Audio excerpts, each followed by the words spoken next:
nuclear bombs have detonated in several areas across the country. They include... Am I on?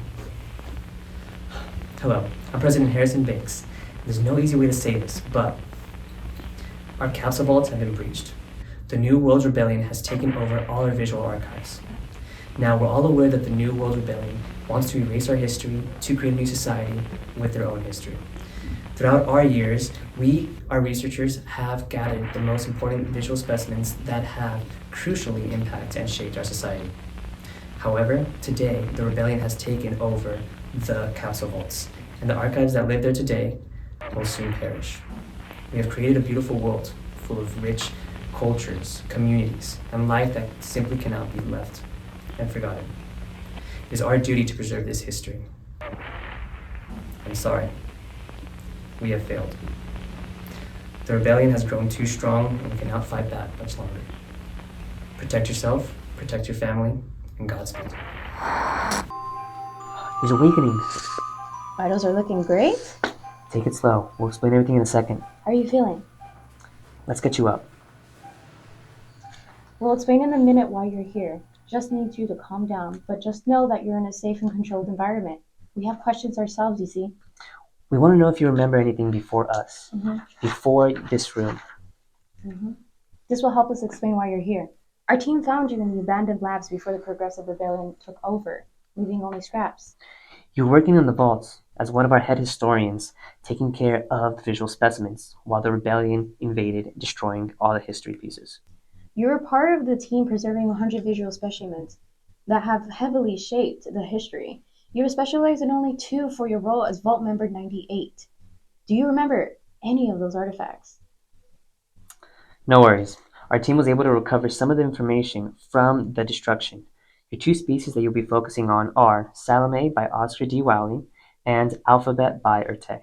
Yes. We hope you recover your memory loss in this few treatments. Your role in preserving these vital artifacts will help us defend our history against the rebellion. Here, let's get you cleaned up and get you with one of our psychiatrists so they can take a look at you. Sleep for now. We'll get you when you're recovered.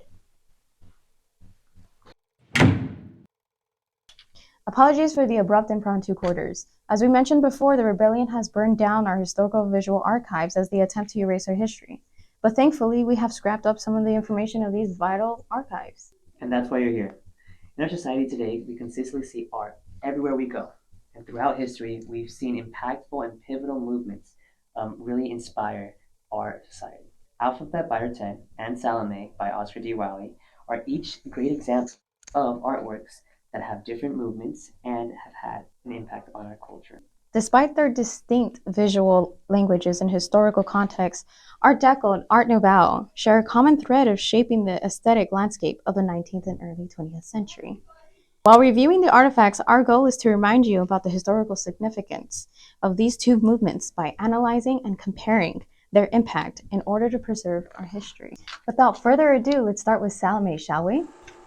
Oscar Fingal O'Flaherty Wells Wilde was born on October 16, 1854, in Dublin, Ireland. In the early 1880s, Wilde established himself in the artistic, social, and radical side of London. There he published some of his most infamous works of literacy, such as The Picture of Dorian Gray, A House of Pomegranates, The Sphinx, An Ideal Husband, The Ballad of Reading Gaol, and of course, Salome. During this time, the periodic punch emerged, leaving Wilde to be the satiric influence of what it was considered their masculine devotion to art. To Wilde, his greatest works were focused on his societal comedies and found their way into the 19th century English theater.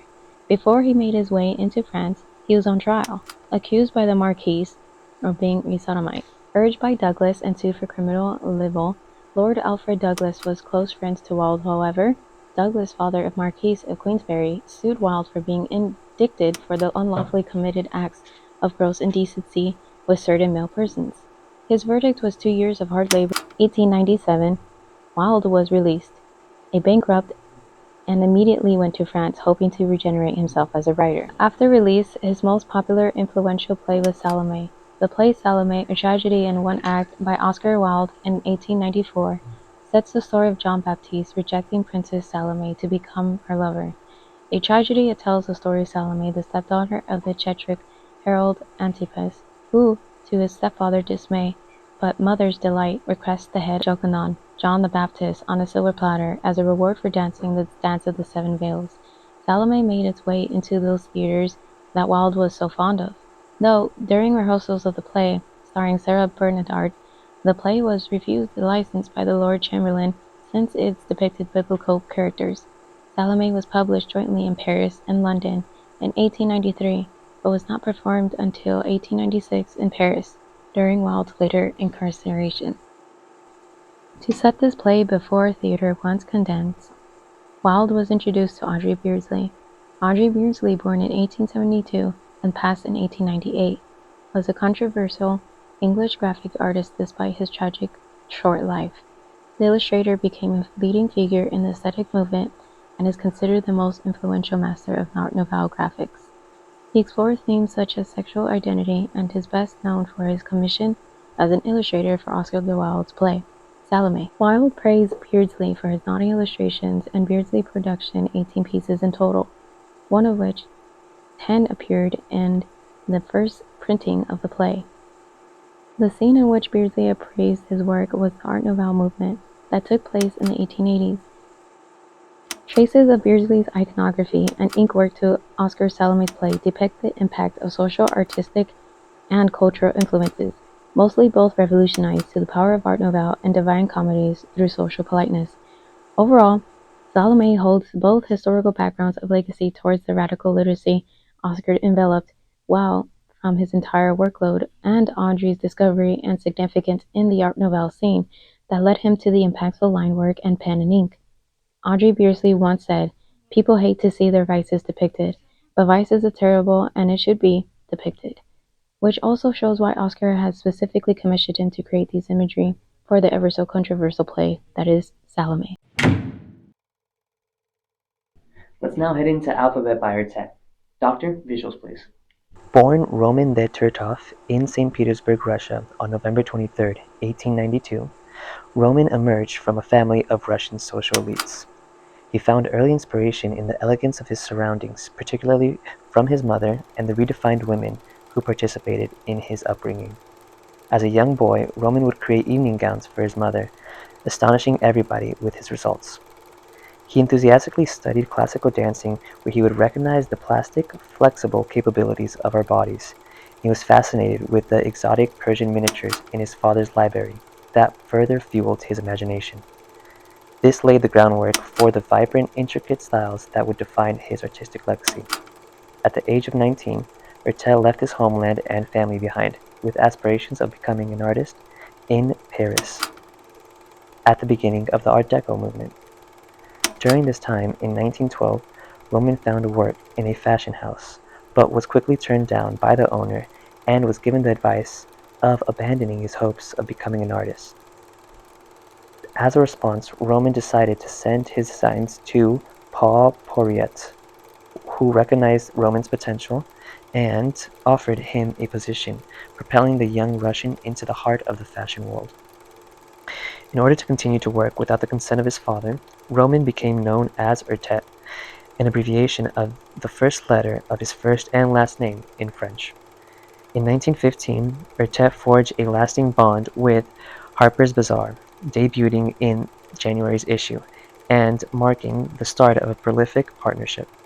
For the next 2 decades, Erte created over 240 vibrant illustration covers of the magazine and over 2,000 intricate pen and ink drawings defining the iconic styles of the 1920s and 30s, known as Art Deco. His thin girls, famous beauties, acquaintances, and friends of Erte are all visible embodiments of grace and sensuality. His art showcased sleek, geometric, and stylistic figures that draw inspiration from industrial machinery. This is shown in his best-known works such as Symphony in Black, depicting a somewhat stylized, tall, slender woman draped in black holding a thin black dog on a leash. In his later years, Erte experienced a miraculous career revival. During the late 1960s and early 70s, there was a global interest in 1920s and 30s art. Still producing creative art, Erte's popularity soared as one of the few surviving artists from the Art Deco movement. During this popularity, Erte decided to publicize his drawings that were never released, including the specimens today, Erte alphabet, created in 1924. The alphabet Sioux by Erte was initially created as gouaches, but produced in the technique of serigraphs. Erte's fascination with the alphabet stems from his childhood, when he learned to read and write. Each letter, portrayed in its capital form, is depicted with one or two poses and attire are cleverly crafted to resemble the letters. Reflecting on his creative process, Erte explained that his early love for writing, combined with his passion for dance, served as his driving force for alphabets of human figures. Erte uses the flexibility of the human figure in unity and supporting objects by grouping them together to be read as a whole. This use of proximity, by uniting these two different figures, allows the audience to piece together the rich illustrations in a letter form. Erte shows admiration for the modernity of the machines through his geometric, simplistic, and symmetrical designs. His drawings were highly stylistic, boldly colored, and thoughtfully composed to celebrate the beauty of the human female figures. His creation epitomizes the essence of the Art Deco aesthetic, characterized by the thin silhouettes, luxurious fabrics, fluid lines, and vibrant palettes. These elements define the artistic landscape of the first half of the 20th century, ultimately earning the title of Father of Art Deco, due to his unparalleled success and lasting impact on the art world. His delicate figures of sophisticated, glamorous designs are instantly recognized, and his ideas and art still influences fashion. To begin, both are two-dimensional illustrations that were created using pen and ink. This common medium allows for precise line work, intricate details, and bold contrasts, contributing to the overall aesthetic appeal of both artworks. Both art forms showcase meticulous attention to detail in their work, whether it's the intricacy of the letters in Ertet's alphabets or the elaborate patterns and motifs in Beardsley's illustrations. Both demonstrate of craftsmanship. Arte's alphabet is more abstract and suggestive in eroticism. Beardsley's illustrations for Salome are more explicit in their depiction of erotic themes, reflecting the decadence of sensuality of the period. In both Art Deco and Art Nouveau, women are frequently portrayed as idealized figures, epitomizing beauty, elegancy, and femininity. Erte and Beardsley were active during the late 19th and early 20th century, a period marked by significant social and cultural change. Their work reflects the spirit of their time, capturing the essence of the periods with its fascination with the exotic and mysterious. Both Art Deco and Art Nouveau embraced innovation, modernity, and departure from traditional artistic ornaments and styles. Both share the same goal of modernizing design to create a decorative art style that would represent the modern world. Because Art Deco follows Art Nouveau, Art Deco continued the favorite themes and motifs of Art Nouveau. More precisely, the Art Nouveau style, twisted lines, an unusual combination of expensive and exotic materials, the image of fantastic creatures, waveforms, and long, pale women with loose hair. Both Erte alphabets and Beardsley Salome illustrations have had a lasting impact on the world of art and design.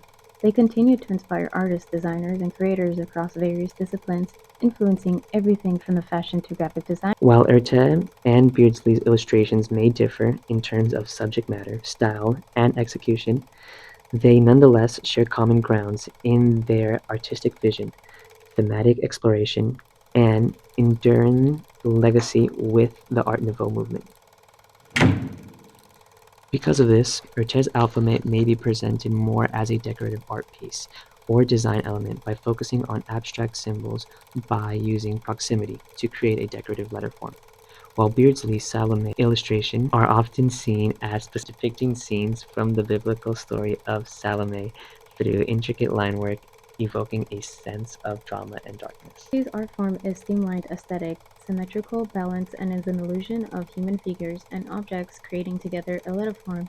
That is why it is seen as an abstract artwork, reflection of Art Deco. However, Salome is a biblical narrative as that is asymmetrical, proportionality exaggerated, and uses high contrast to accentuate the dramatic story through dynamic compositions. This huge contrast is mainly due to the fact that each artwork represents different art movements from different periods.